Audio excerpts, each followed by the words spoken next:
your COVID year. So your next topic, I think कितने कर लिए थे हमने 22. So next topic number 23, which is again a must topic. 23 is corneal ulcers, and उसमें भी most important is the fungal corneal ulcer. They are always asking you the questions about the fungal corneal ulcers. What is the characteristic finding of fungal corneal ulcer, guys? It is actually the satellite lesions. Dendritic ulcers you are getting in the viral, ring abscess you are getting in acanthamoeba,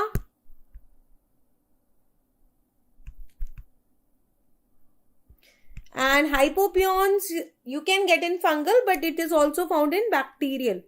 So the answer to this question is fungal is the satellite lesions where the signs are always more than the symptoms. Characteristic finding of the fungal ulcers. Characteristic finding, yes.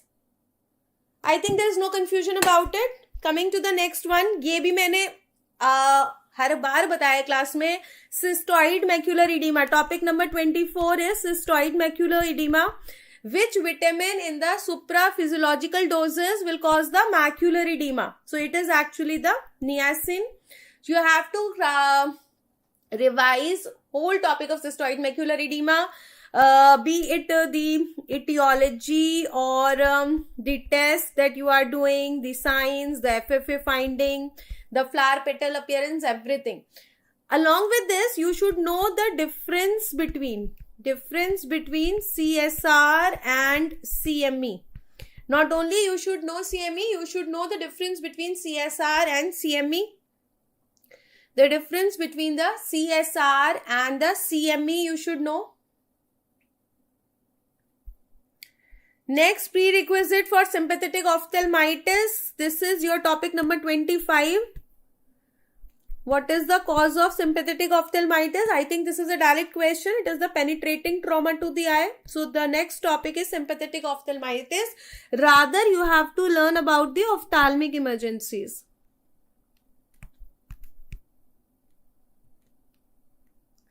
Ophthalmic emergencies. Now, what are the ophthalmic emergencies, guys? Can you give me a list of ophthalmic emergencies? Anybody?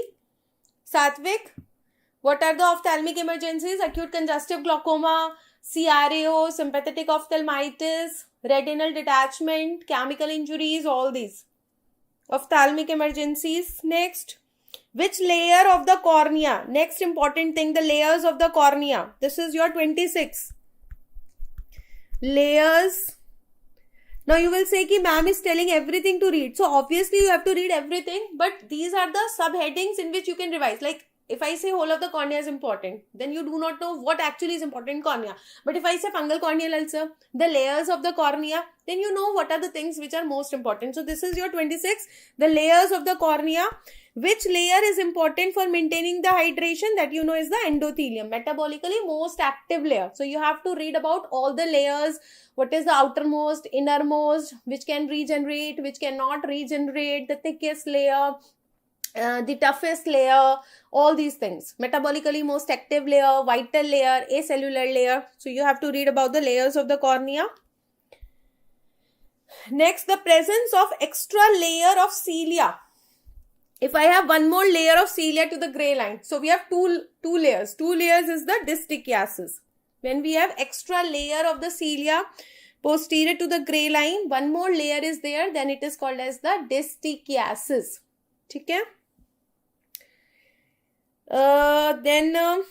Yes. If you have unilateral proptosis with bilateral 6-nerve palsy, so you have to think about the bilateral cause of the proptosis. Yesterday again I have told you about all the syndromes. Those of you who have not attended, please see the yesterday's video. It was very fruitful session for the proptosis. We have revised about cavernous sinus thrombosis, keratoconus fistula, the orbital apex syndrome, the Tolosa-Hunt syndrome. What are the differences between these two?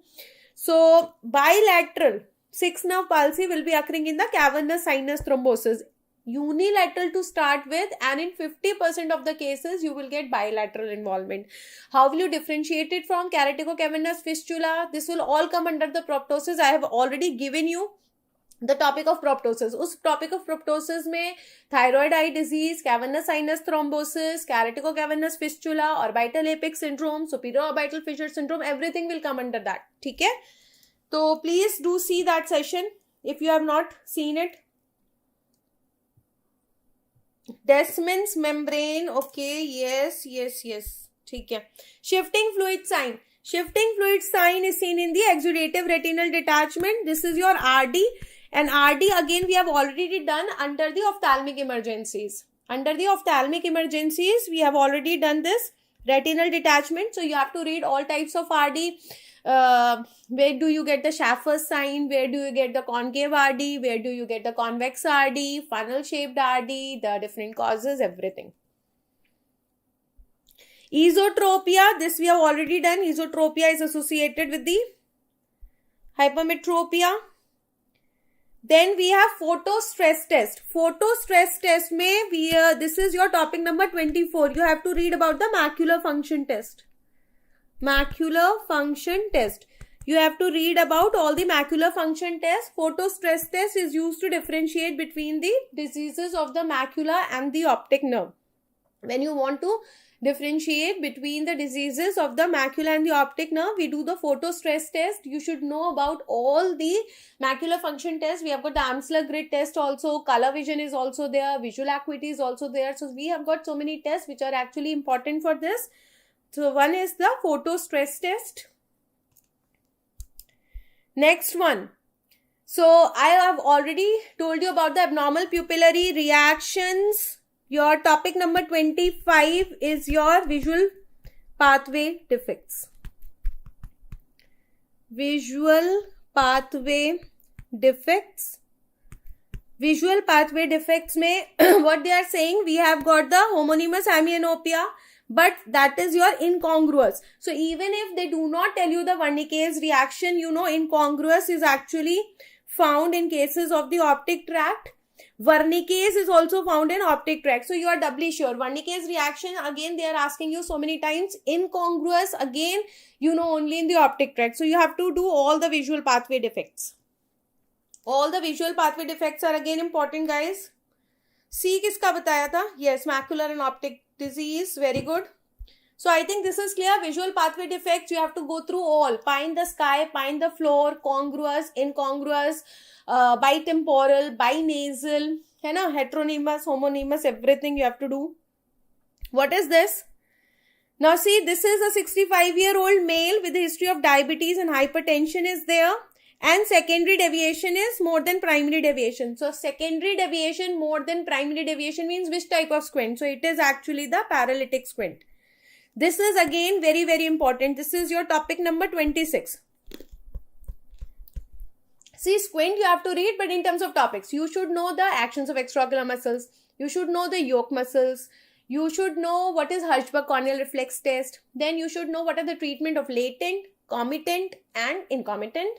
How to differentiate between paralytic and restrictive force duction test, and what are the characteristics of paralytic squint. Like we have diplopia, we have types of diplopia, what is amblyopia, what is the treatment of amblyopia, which type of squint gives you amblyopia, where you have primary deviation equal to secondary deviation, where you have secondary deviation much more than primary deviation. ठीक है? Now, there was a lot of fudge about this question. This movement is lost in. They are not saying that this squint is found in. Okay? This squint will be found in superior oblique. But this movement, what is this movement? It is elevation in adduction.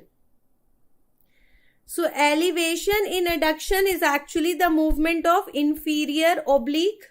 And inferior oblique is actually supplied by third nerve. So, your topic number 27 is your isolated nerve palsies. Isolated nerve palsies. And if you want to read something extra, please read the INO. INO and 1.5 syndrome. That is again very important along with your isolated nerve palsies. Isolated nerve palsies may you have to read along with the INO and 1.5. Then the question that I was telling you, this one, middle-aged women. If I have a middle-aged woman, she's having bilateral proptosis, but she's euthyroid. Even if she's euthyroid, you have to go with the thyroid ophthalmopathy. So there is no confusion about it, because 6% of the people who are having the thyroid ophthalmopathy will be your euthyroid also. So this is your thyroid eye disease only. I hope this is very, very clear. ठीक है? Thank you guys. Take care. Happy ophthalmology.